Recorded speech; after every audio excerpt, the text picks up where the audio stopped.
lên đã thấy cơ bây giờ ta đã chặt bùa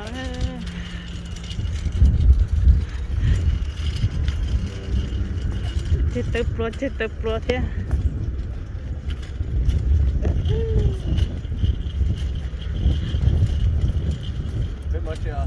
ta đã chặt bùa bây giờ chỗ này đó trên này phía chỗ này đó không muốn ơi nó của tôi nè có má nhưng mà đánh chè của chấp bây giờ chỗ này trên này xe này của cái gì đó này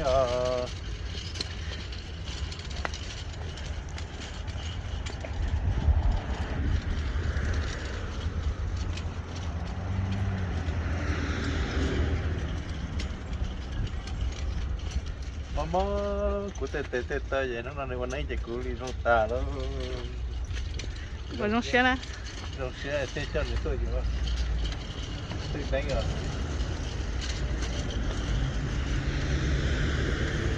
ta đã chặt bùa ta đã Wednesday nè ta kia là cũng là chỉ pháp một ra cái ta chỉ có được cú đi đó giờ mà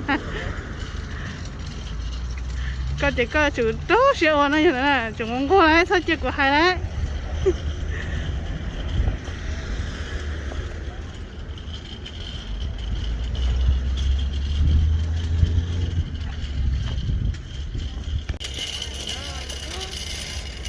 Được mấy kéo nhớ là đâu rồi này tôi sợ tôi chặt cuộn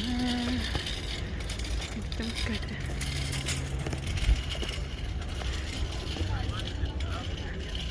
sai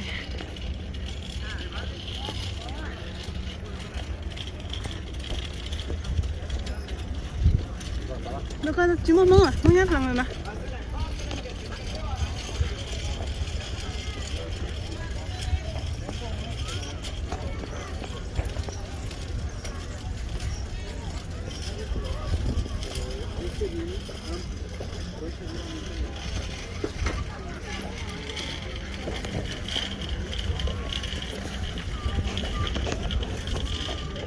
cấp bò nhỉ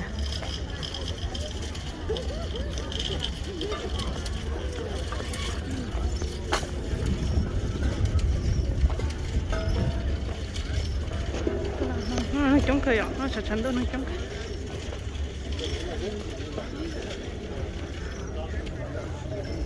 phải của mà có quá chứ có nè ăn đây có món mì không chả chọn nó chỉ thay đua là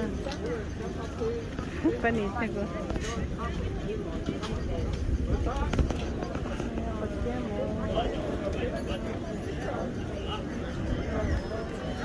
thôi còn xài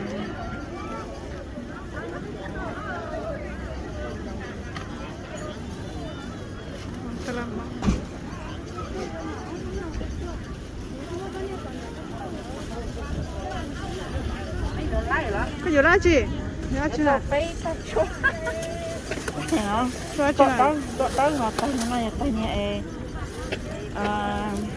sữa của giặt tay sữa của giặt tay sữa của giặt tay cái nào nè tay nhà nó lộn lại ở trên rau trời say có thể cho tầm này chua chị nó cho nó trời say cho nó giờ cho nó cọ tới có đâu mua chị nào cho nào trong chuông đâu dài là vô phải cho ít tay ra chị nào ít tay chỉ đô la ha tay nó cổ đô la phải chỉ có tay nó cổ đô la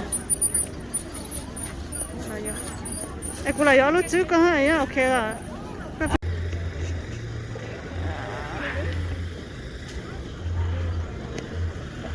trong cái dòng nhảy phần tàu lên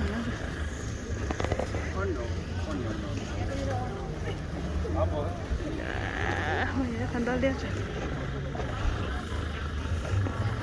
phần tàu à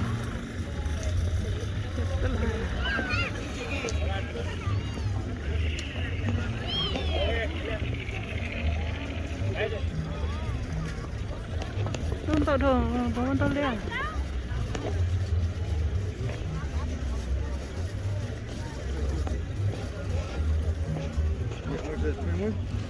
Giờ con to liệt.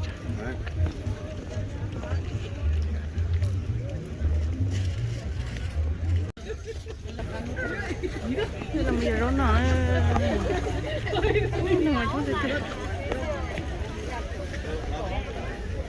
Sampu na pachapaya.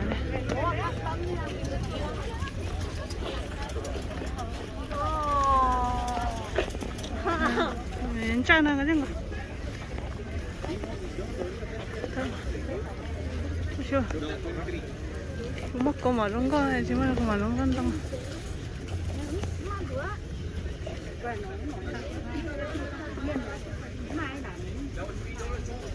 근데 그때가 빼니까.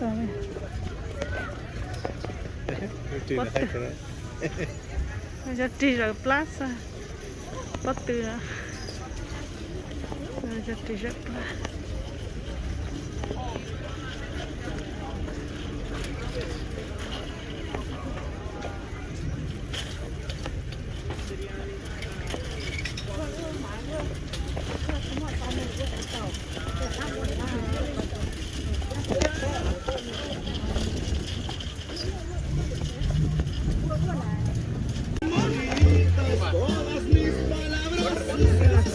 rồi mà nọ nữa.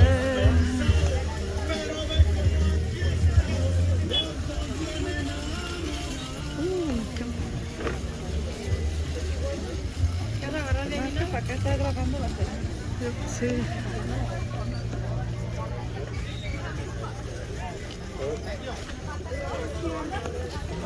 Ta làm mẹ. Nó chưa bị chạy trốn ta. Giờ là giờ gì thế?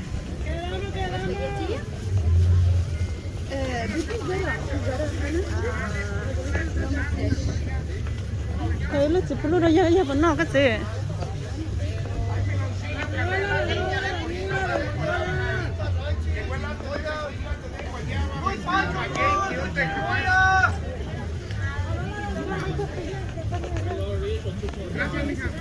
thế giờ mới chắn hình rồi nó mới khó theo rồi còn mới chắn hình rồi chắn hình đấy là chắn nhẹ rồi nó chắn hình chết trời chắn hình dân dân thôi à giờ lấy rồi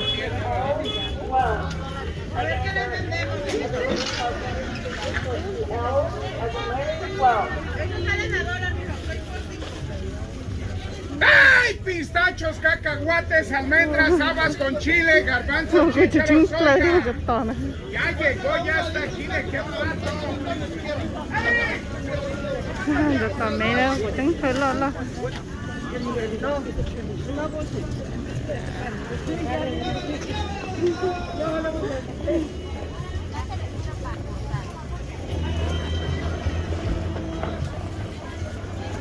Đây là chả bộ nha, Wednesday. Nó chín đông, rất chín đâu thực ta.